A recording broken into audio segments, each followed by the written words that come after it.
మీరేమంటారంటే, అయ్యా 7వ సంవత్సరం ఏమో నువ్వు విత్తనం వేయొద్దంటున్నావు, మేమేం తినాలి మరి?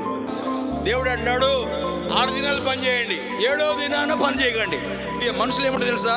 ఈరోజు పని చేస్తే కదా బ్రతికేది. ఏంటి ఆయన చెప్పేది ఇలాగా? ఈరోజు పని చేస్తే కదా బతికేది.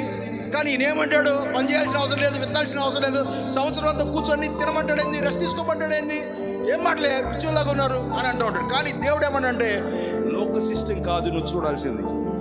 ఆమేన్. ఆ దినాల్లో ఇశ్రాయేలుకి సబ్బాత్, శనివారం రోజున ఆ యొక్క విశ్రాంతి తీసుకోమని చెప్పాడు. అసలు ఆ సబ్బాత్కే ప్రభు ఆయన ప్రభు దినం ఆయన. ఆమేన్. ఆయన పునరుద్ధరణై ప్రభువుగా ఆ యొక్క కనపరుచుకున్న దినం. ఆయన ప్రభువుగా స్వీకరిస్తే ఆ ప్రభు దినాన్ని మనం సేవిస్తున్నాం. హల్లెలూయా.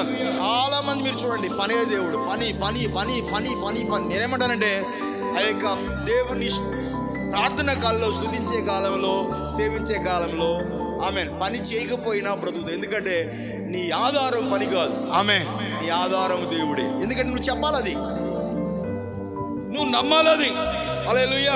విత్తకపోతే ఆహారం ఎలా బ్రతుకుతాం అని అంటారు. కానీ దేవుడు ఏం చెప్తున్నాడు? జాగ్రత్తగా వినాలి. ఒక సంవత్సరం ఒకళ్ళు అంటారు, సెలవు పెడితే ఎలా అండి? సెలవు పెడితే ఎలా? ఒక వారం సెలవు పెడితే ఎలా? 2 రోజులు సెలవు పెడితే ఎలాగా? ఆదివారం సెలవు పెడితే ఎలా? అసలు ఒక నెల అంతా సెలవు పెట్టమంటాడు పాస్టర్ గారు. అసలు పాస్టర్ గారు 3 నెలలు సెలవు పెట్టి సేవకు రమ్మంటాడు. ఒక సంవత్సరం అంతా సెలవు పెట్టమంటాడు. అసలు ఈ సెలవు పెడితే ఎలా బ్రతుకుతావు అంటారు. మీరు బ్రతకడానికి 6వ ఏటనే దీవెని కుమ్మరిస్తాను, ఆశీర్వాదం ఉండేటట్టు ఆజ్ఞాపిస్తాను.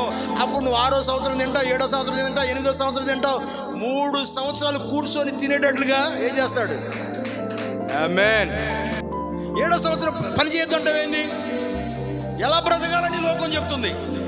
కానీ నువ్వేదే చెప్పాలి, ప్రభువా నీ మాటను నమ్ముతున్నాను ప్రభువా, నువ్వు సెలవు పెట్టమన్నావు కదా, పని చేయరు, సెలవు పెడతానని చెప్పాలి. 6th ఇయర్లోనే I will command the blessing అని చెప్పాడు. అప్పుడు ఆశీర్వాదం ఉన్నట్టుగా ఆజ్ఞాపిస్తానని చెప్పాడు. కాబట్టి ఆ 6th ఇయర్లో వచ్చే ఆశీర్వాదం ఏం చేస్తాంటే, 7వ సంవత్సరం బ్రతుకున్నట్లుగా నువ్వు కూర్చొని తినేటట్లుగా ఆశీర్వాదం ఉండదని చెప్పాడు. ఆమేన్. దేవుని అనుగ్రహాన్ని బట్టి స్తుతించాలి. అది ఇశ్రాయేల్ పరిశుద్ధత కాదు, ఇశ్రాయేల్ గ్రేట్నెస్ కాదు, దేవుడు అనుగ్రహం.